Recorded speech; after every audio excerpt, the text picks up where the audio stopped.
आप सभी को मेरा नमस्कार। यह नेट सेट के लिए बहुत ही उपयोगी है।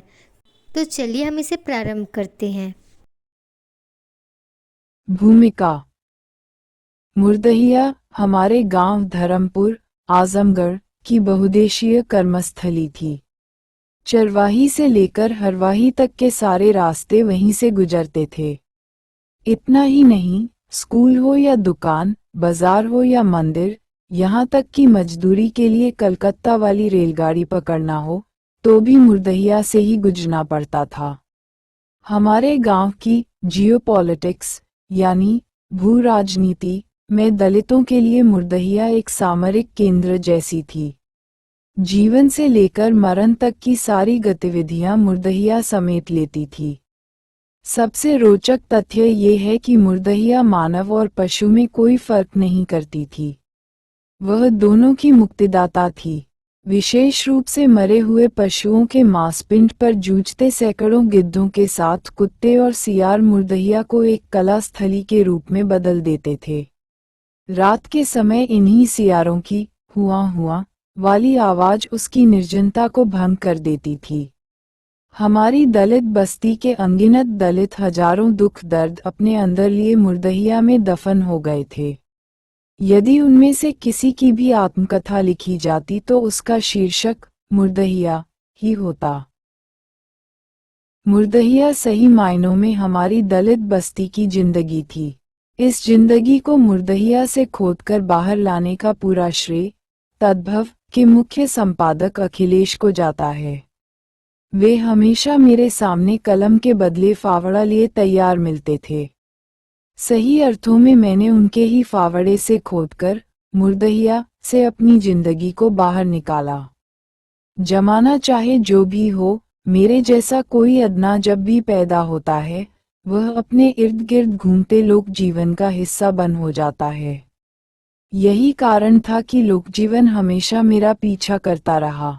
परिणामस्वरूप मेरे घर से भागने के बाद जब मुर्दहिया का प्रथम खंड समाप्त हो जाता है, तो गांव के हर किसी के मुख से निकले पहले शब्द से तुकबंदी बनाकर गाने वाले जोगी बाबा, लक्कड़ ध्वनि पर नृत्यकला बिखेरती नटिनिया, गिद्ध प्रेमी पग्गल बाबा तथा सिंघा बजाता बंकिया डोम आदि जैसे जिंदा लोक पात्र हमेशा के लिए गायब होकर मुझे बड़ा दुख पहुंचाते हैं। सबसे ज्यादा दुखित करने वाली बात दिल्ली में रह रहे मेरे गांव के कुछ प्रवासी मजदूरों से मालूम हुई।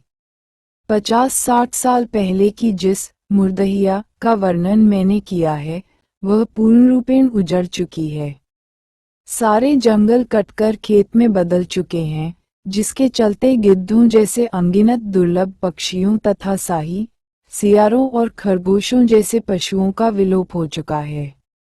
बचपन में दुखित होने का मतलब होता था आंखों में आंसू आ जाना। ऐसे अवसरों पर मेरी दादी आंख धो लेने को कहती थी, किंतु आज का अनुभव बताता है कि चंद पानी के छींटों से दुख की निथानी नहीं मिट पाती। प्रवासी मजदूरों से ही पता चला कि मुर्दहिया से होकर जाने वाली एक सरकारी सड़क ने हमारे गांव को 3 जिलों आजमगढ़, गाजीपुर तथा बनारस से जोड़ दिया है। उस पर टैंप भी चलने लगे हैं। जिस तरह हमारे गांव से बड़ी संख्या में मजदूरों का पलायन बड़े शहरों में हो चुका है, संभवतः मुर्दहिया से सड़क निकल जाने के कारण वहां के भूत पिशाचों का भी पलायन अवश्य हो गया होगा। जाहिर है, अब पहले जैसी उनकी पूजा नहीं होती। बढ़ते हुए शहरीकरण ने हर एक के जीवन को प्रभावित किया है। भूत भी इससे अछूते नहीं हैं। आने वाले मुर्दहिया के दूसरे खंड में घर से भागने के बाद कलकत्ता, बनारस तथा दिल्ली होते इंग्लैंड तथा सोवियत संघ, रसिया तक की जीवन यात्रा का लेखा जोखा होगा। मूलतः ये यात्रा मार्क्सवाद से बौद्ध दर्शन की है।